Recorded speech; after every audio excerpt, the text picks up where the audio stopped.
Halfway through the preseason, what has stood out the most? How are those position battles heating up? And a recap of the Bucks' win over the Pistons coming up next.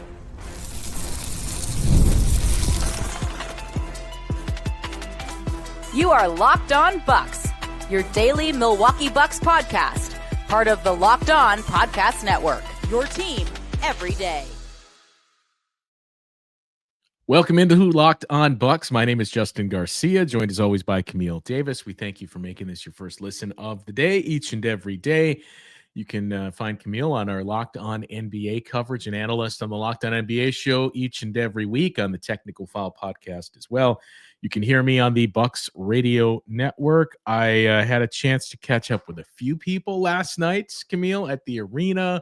Always good to hear from her every day, or even people that just dip in and I'll check it out to hear what they're talking about.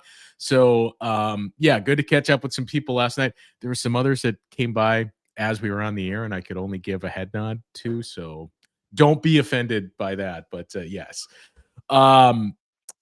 it was interesting last night, Camille, in the building. We'll get to that in a moment. Halfway through the preseason, some of the takeaways for that as well. We should tell you today's episode is brought to you by FanDuel. Right now, new customers can bet just $5, and if that bet wins, you get $300 in bonus bets to use across the app. Head over to FanDuel.com to get started.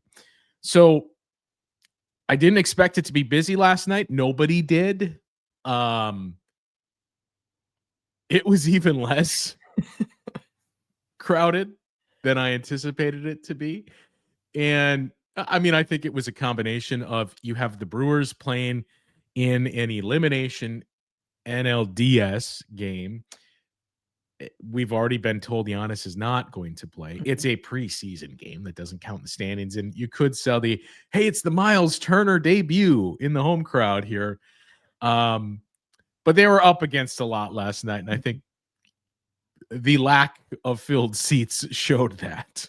Yeah, it was giving some OG Bradley Center vibes there. But like you said, the reason behind it makes a lot of sense. Like as I was watching the game and I was like, man, it's not a lot of people in the seats. And I was like, oh, there's a whole other game going on too in about an hour here that I'm sure a lot of them are watching the game over paying no attention to the Brewers game. I had the Bucks game on the big TV and my husband had it on the iPad and he was just like, okay. I was like, they're not doing well. And I was like, is it my fault because I don't have them on the big TV that they're doing like this? But yeah, not a lot of people at that Bucks game last night. And again, it's preseason. Now, if this was the home opener and it was looking Bradley Center-ish, then it would be some concerns there. But I think it's more so just a blip in the radar here with it being preseason and a big Brewers game going on. So, it was a game. We'll say that. We've done post gamers in the preseason. I don't know how much is warranted for this one being the morning after and a preseason game, but there were a few things to touch on in that game. First and foremost, let's start with AJ Green, who scored 22 points in 22 minutes. Doc said after the game, there's going to be nights where it's just one of the two between he and Gary Trent Jr. that are getting a heavy volume of shots. There's going to be nights where both of them are, and we're really going to look like something on those nights. But last night, it was AJ Green's night, and I believe all 5 of those field goal attempts, which were threes, all 5 of those came in the second quarter, because I remember watching in real time thinking like to see some more shots for AJ Green here, especially in a night when there's no Giannis. And I believe he had no field goal attempts in the first quarter. So it was the second quarter where AJ just exploded. I don't expect him to be a 22 point per game scorer. Yeah. But, when we've had the endless conversation of who is going to be the second leading scorer on this team, I don't think AJ Green's name came up a whole lot. It's certainly been mentioned by a few. And we tiptoed around it as well. I still don't think he'll be your number 2 scorer, but seeing AJ Green put up 20 plus in a preseason game, his ability to shoot, it does kind of make you feel even more comfortable of I believe he's going to be like a mid-teens scorer, and there's going to be a handful of nights where 22 or more is what you're seeing from him. Yeah, absolutely think so. For AJ, I believe it was the second quarter. You're right. Second quarter when he started scoring like the first bucket. came in the second quarter. Then that third quarter he had afterwards too. So I believe he had 10 at half, and then he had the other 12 in the third quarter. So 10 points in the second quarter, 12 in the third quarter. And him getting to the free throw line at that too, because in that first half, he got to the free throw line 4 times. Second half, he got there 3 times to finish with the perfect stat line, 7 of 7 from the free throw line, 5 of 5 from the field, all threes. And again, that's what you want to see from AJ Green. Some of the windows he was shooting in, as long as he saw that sliver of space, he was putting it up. And that's exactly what I've been wanting to see. One thing that actually surprised me a little bit about his game against Detroit, and it's not a gaudy stat line or anything like that, but it was 3 assists. And I was like, okay, like it seemed like AJ had the ball in his hands a little bit more often what we've seen from him before, as like that solely running off ball, catch and shoot. I don't have it. I'm passing it real quick. Like you saw him with the ball in his hands a little bit more, I felt like, in this game against Detroit. He was hitting some of those cross-court passes too, trying to get other guys open. So all in all, like this was a game from AJ Green where it was like, this is what we want to see. 5 3-point attempts. Again, I want to see at least 8 every time he's on the court, but you can't argue with going perfect from the field. 5 is the baseline. Yeah. Yeah, that's the absolute baseline. There's 2 things that stood out to me about him other than his perfect shooting night from the free throw line in the field. And by the way, free throws in general in this game, like crazy. It's like 73 free throws between both of these teams. It's the preseason. Can we, and some of us want to wrap this up so we can see the conclusion of the Brewers game, because we kept ourselves in the dark and are not paying attention during the game broadcast, only to be crushed as soon as you flip it on. We do away with fouls. We don't need 40 plus free throws in the preseason here. But the 2 things that stood out to me about AJ, I mentioned when I had a chance to talk to him at Media Day, what stood out was he's gotten bigger. And I think you saw that last night especially when, again, second straight preseason game, AJ Green is the target on defense. And you could see guys like Asar Thompson would go at him, Cade Cunningham a few times. Cade had a couple baskets that were incredible finishes that AJ Green did everything he possibly could have. But AJ Green stayed in front of these guys, stayed on his feet, and was able to withstand the contact because of that size he's added to his frame. So that stood out. And then there were a couple moments, and we've talked about, whether or not it's Miles Turner specifically that's trying to bring this to the team. I'm not even going to put the name out there for the comp, but there's a couple of moments off ball for AJ where you watched it and you were like, okay, I've seen another guy that hits a lot of threes do quite a bit of this, where you're kind of the hub, you direct of like, I don't have the shot now, I'm going to give it back to you, and then I want to get it here, and you continue to work without the ball, and it ends up being an open 3 after a couple of extra passes. And I saw that at least 2 times last night from AJ. Yeah, got to find different ways to score. Like the next step for AJ Green as a guy who came in with the elite skill set of shooting, right? Everybody knew like, okay, this is a skill set that can translate. We found out the defense was a bit better from watching him play. And the next step, I think, in his evolution is just stepping outside being just a catch and shoot guy, like you said, having the actions off ball, even being, what's the word? It's not bold. It's like communicating enough. Like I want it back. Like I want this back. Like I want the shot. Trying to get into those actions. His teammates are looking for him to. Even a couple times where he got closed out hard on the 3-point line, he's dropped. Like the first free throw attempts came on a layup attempt from AJ Green, which you don't see quite often from him as a 3-point, knockdown guy. So seeing different ways he can add to his game if the closeout does come. There was another one in the second half. He pump fake like a deep 3. Closeout came, he stepped into a closer 3, and I believe he still got fouled on that too, where he made that shot.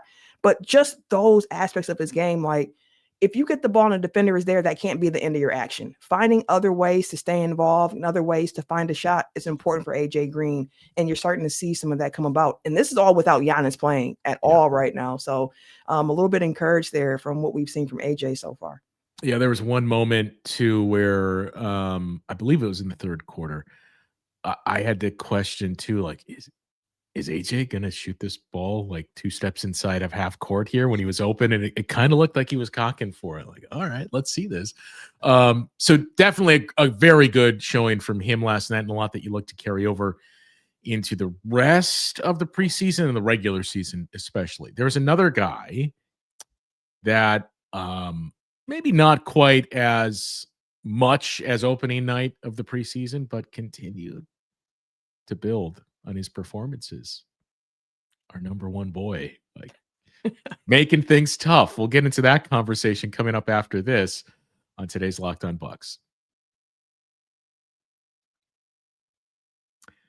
This episode is brought to you by Prize Picks. Every day we make decisions, but on Prize Picks, being right can actually get you paid. Don't miss the excitement of this football season with Prize Picks, where it's good to be right. Prize Picks, so much fun. It's a simple way to add more excitement to your football. You just pick more or less on player projections, like Jordan Love's passing yards or Josh Jacobs rushing for a touchdown, and you're in the game. It's quick to make a lineup. You can do it in under a minute. They even added stacks. So if you want to ride with a player, you can select their pass yards, rush yards, and touchdowns all in one lineup. And it's fun to follow other players in the app as well. You can copy their lineups with just one click. Best of all, the newest feature, the injury reboot. If your player leaves early and doesn't return, it doesn't count against you. Download the Prize Picks app today and use the code LOCKEDONNBA to get $50 in lineups after you play your first $5 lineup. That's code LOCKEDONNBA for $50 in lineups after your first $5 lineup. Prize Picks, it's good to be right. Chris Livingston, Camille, it is our contractual obligation to spotlight and point him out every game. 9 points in this one. They all came from the free throw line. We mentioned there was, did I say 40 free throws? I mean, that was per 40 team, just basically. from the Bucks. Yeah. Yeah, there was nearly 75 free throws in this game.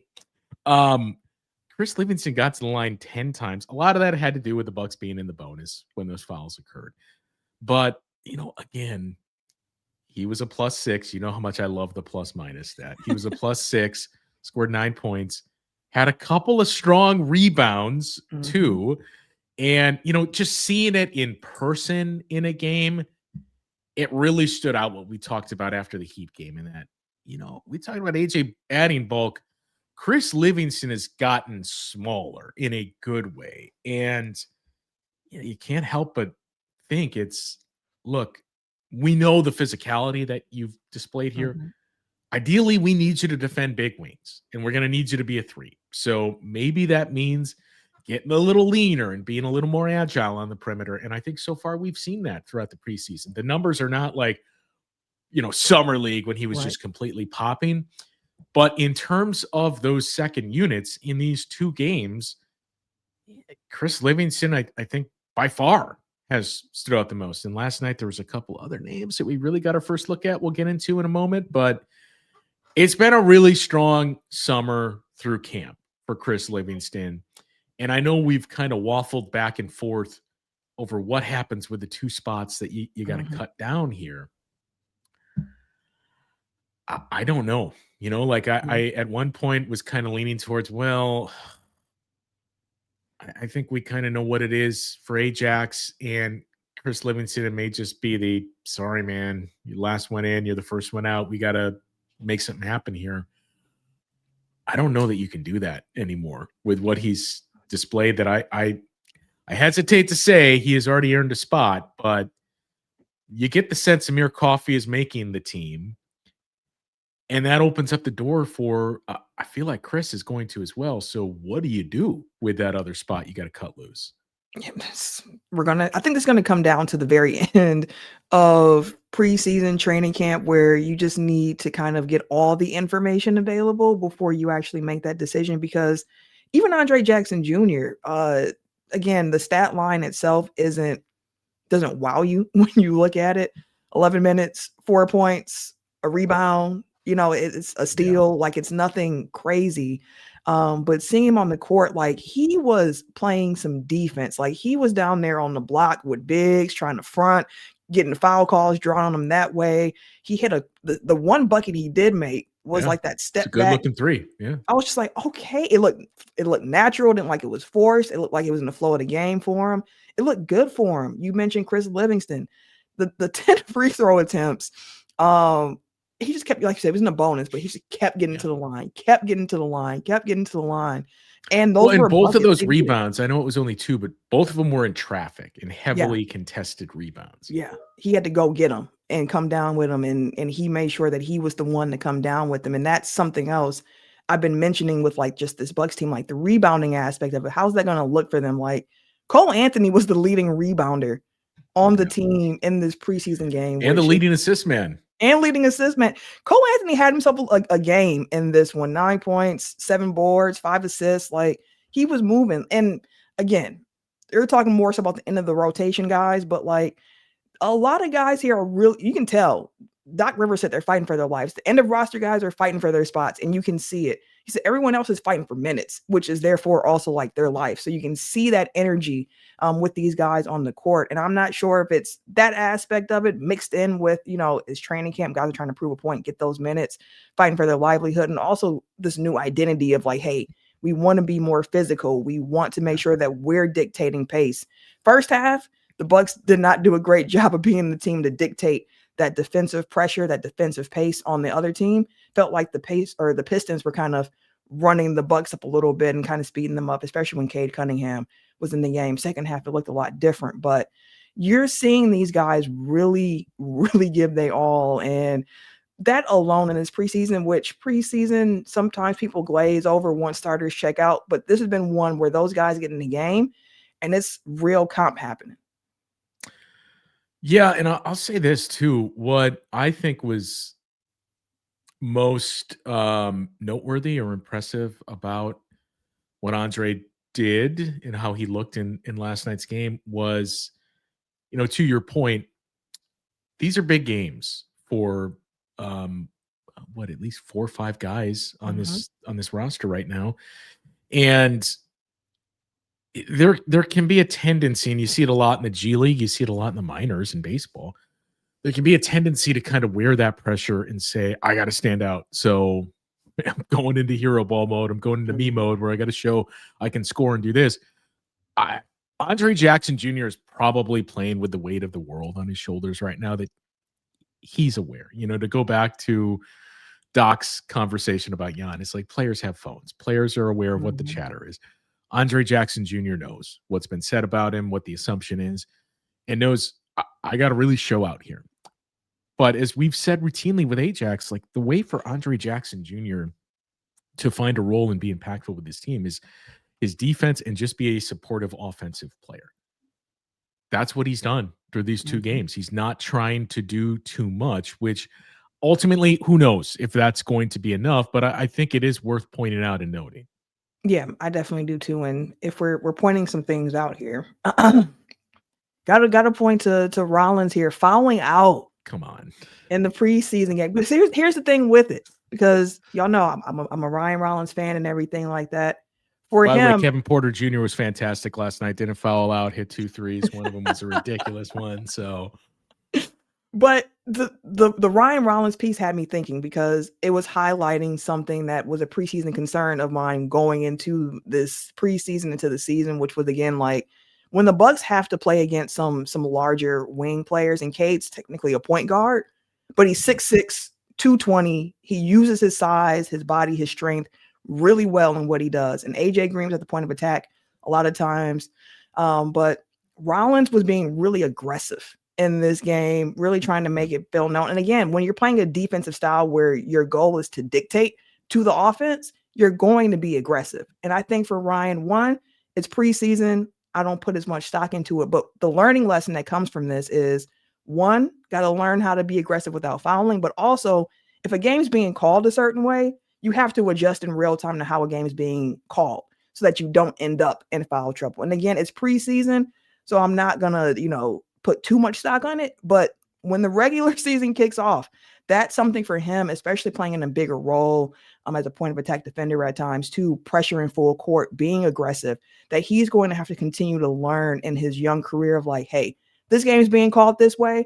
I have to adjust, or I got to kind of dial this back, or whatever the case may be. But just finding the details of how the game is being called, how the game is flowing, and then how to play defense accordingly. I'll say this too, not to be a total mark for Ryan Rollins, but there were some tough whistles There were. last night. There Like were. I think that the tough part in looking at the replay on a few of them, look, it was notable to your point how physical he wanted to be with Asar Thompson and was willing to eat that and say, look, give it to me. I'll give you the same thing here. And at one point, we even heard Cole Anthony on the broadcast step in and tell the official, like, come on, it's happening on every single play. Let's just stop calling this.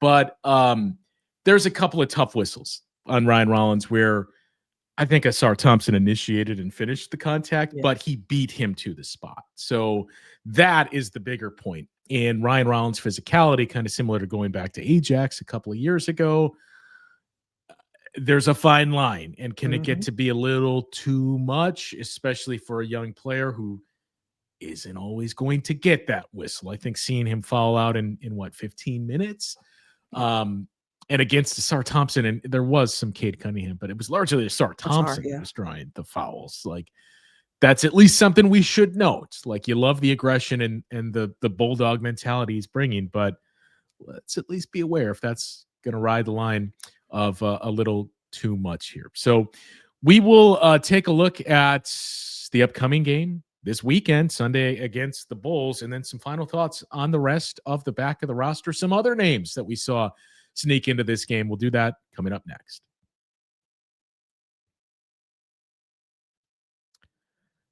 NFL season's here, and FanDuel has an offer you don't want to miss. Right now, new customers can bet just $5 and get $300 in bonus bets if you win.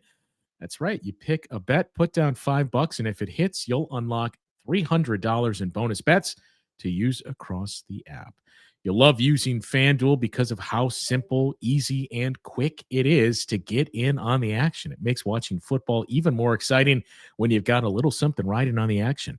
Whether you're a casual fan or love diving into the numbers, maybe even tracking your fantasy team, FanDuel makes the game day experience so much better. So what are you waiting for? Visit FanDuel.com to download the FanDuel app today and get started.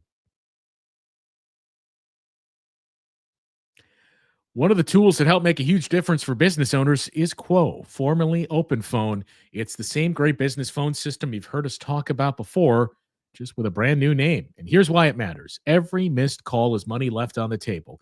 When every customer conversation counts, you need a phone system that keeps you connected 24/7. Quo is the #1 business phone system that streamlines customer communications. It works right through an app on your phone or computer, so no more carrying two phones or relying on a landline. It lets you share your team throughout those calls on one number. You can collaborate on calls and texts like a shared inbox, so no customer gets left hanging. They even have an AI agent that'll answer after-hours calls, capture leads for you, and keep business moving even when you're off the clock. Whether you're a solo operator juggling everything or part of a larger team, Quo makes it easy to stay responsive and professional. So see why over 90,000 businesses trust Quo, formerly OpenPhone. Get started for free and get 20% off your first 6 months at quo.com/lockedonnba. That is QUO.com/lockedonnba. If you've got existing numbers with another service, Quo will port them over at no extra charge. Quo, no missed calls, no missed customers. So let's see. The back of the roster last night, we also saw Cormac Ryan get in there. We saw Pete Nance continue to 0 for 3 on threes. His willingness to chuck them is certainly notable. We just saw a ton of quasi-point Pete Nance, too, as he was the guy bringing the ball up the floor quite a bit.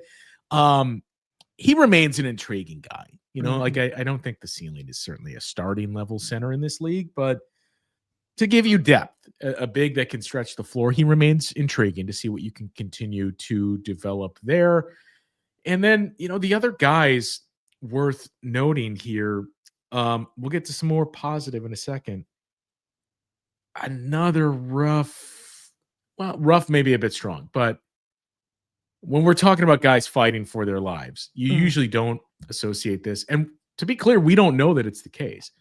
You usually don't associate this with a second-year player, but you haven't really seen any of that from Tyler Smith so far through these 2 games and really through, summer league too. Mhm. Yeah, it's been a bit of a slow start here for Tyler Smith, just what we've seen, um, honestly, during just his time on the court. Last year, your rookie year, of course, really young guy. There's an expectation that, hey, there's some development needs to take place. Second summer league, you hope to see some progress from what you saw before, and it just wasn't there for him. The shot wasn't falling, just didn't flash for him. Only 8 minutes tonight in this particular game, but during his time on the court, just did not look great for him. 0 for 2 from the field, personal foul, no rebounds. Almost had a block that was pretty Yeah. impressive, but Yeah. it was on the backboard, Goaltend, didn't yeah. count.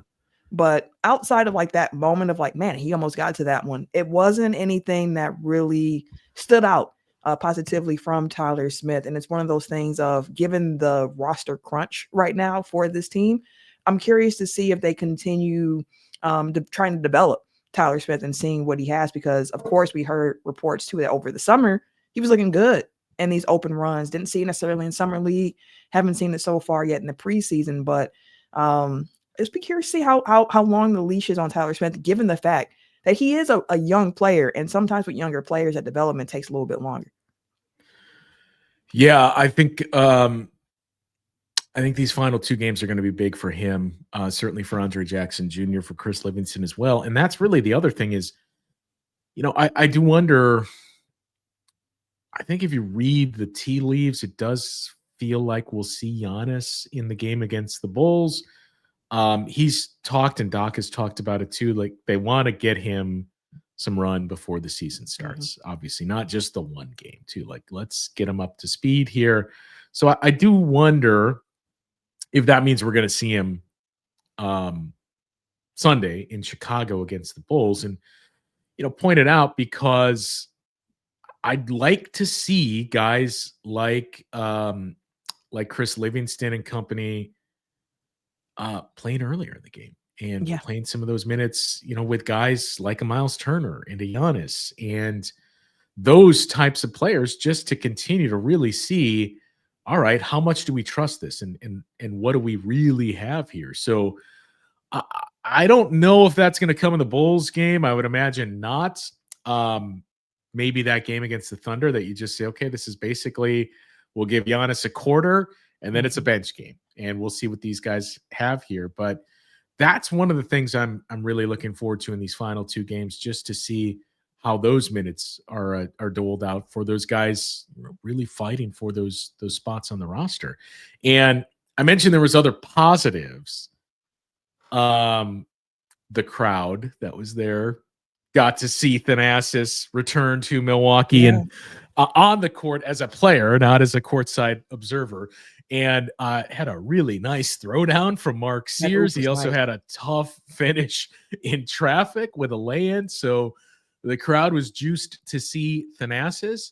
But Mark Sears, a name we haven't mentioned much either, that I mentioned on the broadcast.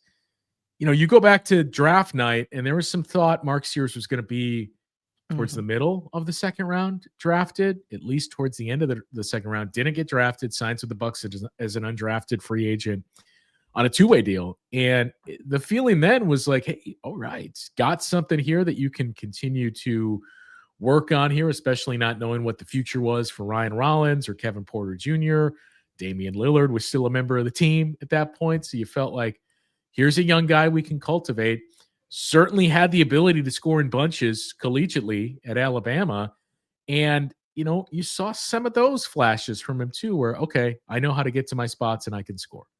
Yeah, you did. And he looked comfortable in this game here, running the offense, just being on the court. Again, only 5 minutes of playtime for Mark Sears in this one. He was in that closing group, alongside Cormac Ryan and others like that. But he did flash. I mean, the alley-oop to Thanasis, one perfectly thrown. Sometimes you see the impressive finish, and it's only impressive because the throw was so bad, they had to make a spectacular catch in addition to finishing it. So you're just like, dang, that oop was cold. But Mark Sears put it exactly where Thanasis needed it, and Thanasis went up one-handed with it. So that was fun to see. But that end of game group that they had in there with Sears and Cormac and Thanasis and Smitty and Livingston, they got the people on their feet to end that game. And it wasn't even just the bench reacting, but I think putting them in a situation at the end of a game where it is close. Like, it's preseason, all these other things. But when you get into a game, you look at the scoreboard and you're like, okay, it's a 2-point game. And we got the last 5 minutes to play here. We got to make sure we bring this home. Like, there's some stakes there. And seeing Mark Sears play in that situation was like, okay, offensively, I can see it. I can see it. Defensively, still some questions. I mean, he's a 6'1" guard, so it's a little bit tough, but he showed some flashes in this game for sure. Yeah, I'm intrigued. And, we talked about this on the game last night too. Like, I know it doesn't really say much for the Bucks at the NBA level, but if nothing else, the Herd are going to have some very watchable games this upcoming season with some of the guys that you expect to see some heavy playing time there. And I think I mentioned it on the show here too, but I talked with Mark Sears for a little bit at Media Day and asking him too, like, what's the fan base for hoops like at Alabama? Because no offense, but we know what it's like here too. Anything but the Packers, unless you got this guy named Giannis, is kind of, or the Brewers or in the NLDS, can kind of get lost in the shuffle of things. And he's like, yeah, it's different. Alabama hoops, basically they hate Auburn. Oh, okay, so nothing much has changed. But yeah, I mean, I remember at the time of the draft, there was the obvious, I suppose, lazy comps too of, kind of reminds you of Jalen Brunson. Like, look, if Mark Sears gets to be Jalen Brunson level, wow, we won the lottery twice with Giannis and Mark Sears. But there's definitely some nice offensive components to his game that, it does feel like they're finally starting to consistently get it right with these two-way spots when you're talking about a guy like a Mark Sears, a guy like a Pete Nance, that maybe you can have something there, and developing those types of guys. Jamari Bouye is currently on a two-way deal as well, and he's shown flashes too through summer league of being a pure point guard. The one thing that stood out last night, and whenever we've seen him in bunches, is like, it's kind of a throwback to the 90s in terms of the hairstyle and just the offensive approach too. He really doesn't want to take any deep shots. No, he doesn't. And I know we're getting ready to wrap here. I have one more thought. I meant to say it earlier when I mentioned Cole Anthony, but didn't think about it because I was just kind of giving him his props. But that man is like a crash test dummy. He just be throwing his body around. Like, he's going for it defensively. He's trying to take charges. He's getting hit. He's getting thrown around. He's like being the new Pat Connaughton, but like taking it to a different level at this point. He should be on the floor. I just wanted to make sure I said that prior to the regular season, as I keep my Pat Connaughton face tracker alive through Cole Anthony, because man, I wrote in my notes like crash test dummy Cole Anthony. He is throwing his body all over the place on that court. That was the exact comp we made last night of, well, it looks like Cole Anthony is going to be the new Pat Connaughton because took a shot to the face, took another shot moments later in the game. But I mean, you can see too the energy that Cole Anthony is going to bring here. And even, hearing from those that we talked to in Orlando and hearing some other things that have come out since, he was one of the leaders in that locker room that you can see, locker room guy, Cole Anthony personified. So excited to see what that means for this group here. 2 preseason games left. Sunday night in Chicago against the Bulls, and then Tuesday at home against the Thunder, and then a week off before the regular season is here. That'll do it for today and for the week here on Locked On Bucks. We'll be back once again Monday, recapping another preseason game and taking a look ahead to a pretty big week for some of those names we just went through on today's show. For Camille, I'm Justin. We'll talk with you guys once again next week on Locked On Bucks.